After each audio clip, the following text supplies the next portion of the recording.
Repasando el pasado, con el maestro José Iturriaga de la Fuente en el Choro Matutino. Querido Pepe, ¿cómo te va? Muy buenos días. Buenos días, Viri, mucho gusto de saludarte y a nuestros amigos, mis dos tocayos, buenos días. Fuerte abrazo, buenos días. Cuéntanos la historia de hoy, Pepe. Mira, hoy les voy a hablar de un científico jesuita español muy connotado del siglo XVI, Josep de Acosta. Su libro es un clásico que ahora es parte pues de la historia de la ciencia. Su libro se llamó Historia Natural de las Indias. Luego les digo el título completo, que es mucho más largo, pero así se le conoce como Historia Natural de las Indias. Y Josep de Acosta desde niño entró a estudiar con los jesuitas, se acabó ordenando como sacerdote y tuvo una carrera muy brillante en esa orden de San Ignacio de Loyola. Fue rector del Colegio Jesuita en Lima, en Perú, luego fue rector del Colegio de los Jesuitas en Salamanca, en España, y a la Nueva España, México, vino en 1586. Es decir, estamos hablando de finales del siglo XVI. El libro al que me refiero lo publicó ya al final del siglo, después, por supuesto, de su viaje a México. Y el título completo, fíjense ustedes, dice así: Historia natural y moral de las Indias, en que se tratan las cosas notables del cielo, elementos, metales, plantas y animales de ellas, y de los ritos y ceremonias, leyes y gobierno de los indios. Bueno, todo ese es el título, pero realmente el contenido corresponde a lo que el título indica. La parte de ritos, ceremonias, la parte referida al, digamos, histórica, antropológica de los indígenas, no es tan relevante como lo primero, la historia natural. Ahí sí es una fuente indispensable para cualquier estudioso de la historia de la ciencia, necesariamente tiene que recurrir a Acosta para esa época. Y bueno, miren, no obstante que era un científico muy reconocido desde en vida, pues, no fue algo posterior. Incluso hay que decir que su libro, en los mismos últimos años del siglo XVI, se tradujo a varios idiomas europeos. Bueno, era un científico de avanzada, pero veamos cómo van cambiando las épocas. Les voy a leer un párrafo donde ubicamos a ese gran científico de la época. Dice Acosta: así que sin duda es el cielo de redonda y perfecta figura, y la tierra abrazándose con el agua, hacen un globo o bola cabal, que resulta de los dos elementos, y tiene sus términos y límites, su redondez y grandeza, lo cual se puede bastantemente probar y demostrar por razones de filosofía y astrología. Pues sí, en aquellos años la astrología se consideraba algo que tuviera bases científicas. O sea, era parte, en la silla de los asesores había un astrólogo siempre, ¿no? Sí, absolutamente, era bueno, de los brazos derechos de los gobernantes, ¿verdad? Un párrafo que ya nos atañe directamente a México y a Cuernavaca, tiene que ver con el abasto de plátanos a la Ciudad de México. Hay que recordar que los plátanos, todas las diferentes especies de plátanos, vienen de Filipinas y de otras islas al sur de Asia, digamos entre Asia y Oceanía. Entonces esto ya es finales del siglo XVI, es decir, ya había llegado seguramente 5 o 6 décadas atrás, poco después de la conquista, ya había llegado con la nao primero directamente y luego con la nao de China, había llegado los plátanos aquí a nuestro país. Y pegaron rápido, ¿no? Sí, como bueno, todo pega aquí.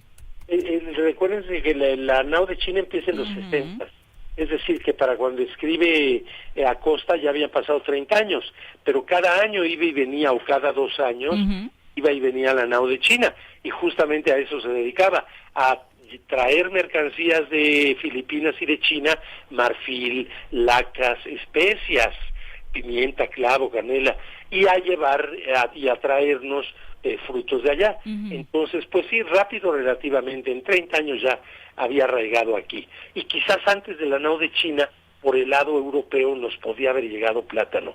No lo sabemos. Pero dice Acosta con respecto a esa fruta, cómese el plátano como fruta, así como crudo, ásase también, y guísase, y hacen de él diversos potajes y aún conservas, y en todo dice bien. Hay unos plátanos pequeños y más delicados y blancos que en la isla española llaman dominicos.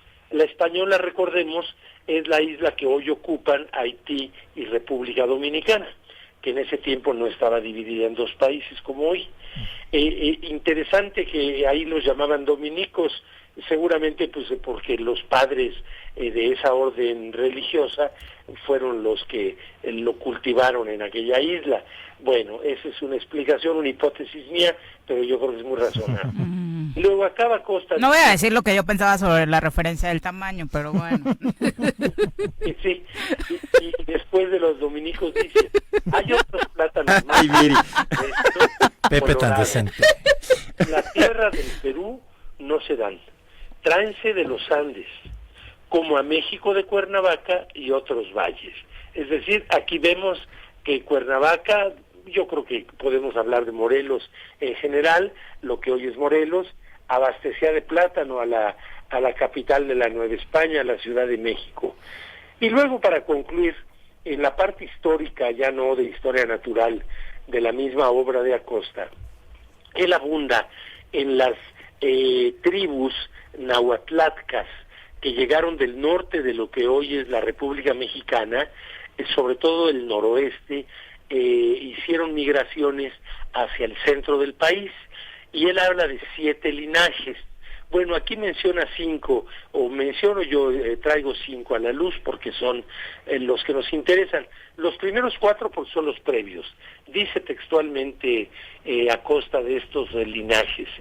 Los primeros fueron los Xochimilcos, pues obviamente los que se instalaron allá en Xochimilco.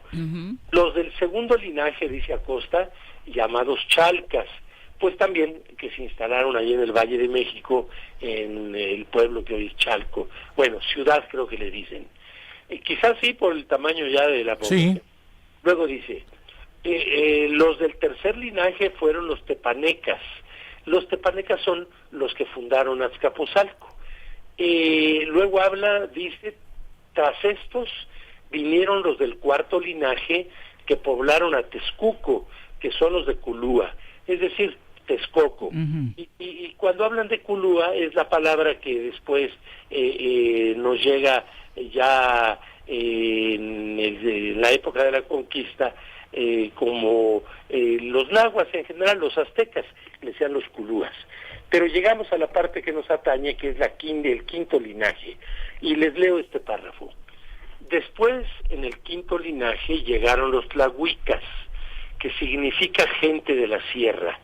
Estos eran los más toscos de todos, y como hallaron ocupados todos los llanos en el contorno de la laguna del Valle de México y hasta las sierras, pasaron de la otra parte de la sierra, es decir, de la Jusco, donde hallaron una tierra muy fértil y espaciosa y caliente, donde poblaron grandes pueblos y muchos, y a la cabeza de su provincia llamaron Cuauhnáhuac, que quiere decir lugar donde suena la voz del águila, que corrompidamente nuestro vulgo español llama Cuernavaca, y aquella provincia es la que hoy se dice el Marquesado. Marquesado, pues por el Marqués del Valle de Oaxaca, que ya Cortés desde los 30 lo había designado el rey Marqués del Valle de Oaxaca. Pues aquí tienen ustedes al jesuita científico Joseph de Acosta, español. Oye, es un gran recorrido y además aterrizaste varios de los rubros importantes de aquella época, desde el tema de la fruta, que siempre es interesante, bueno, de pronto damos por hecho muchas cosas, recordar exactamente cómo llegaba la alimentación, ¿no?, a los habitantes de nuestra zona. Sí, imagínense qué ciudad era la de México.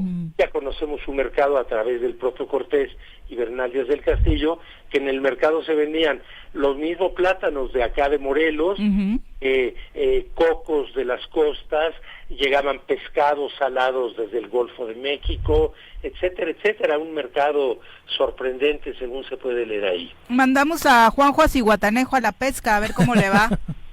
Pues debe estar pescando, pero un resfriado. Con Eric el huracán, sí, tienes toda la razón. A ver si no le cae. Muchas gracias, Pepe. A ustedes, mucho gusto en saludarlos. Buen día. Un abrazo. Hasta luego. Oye,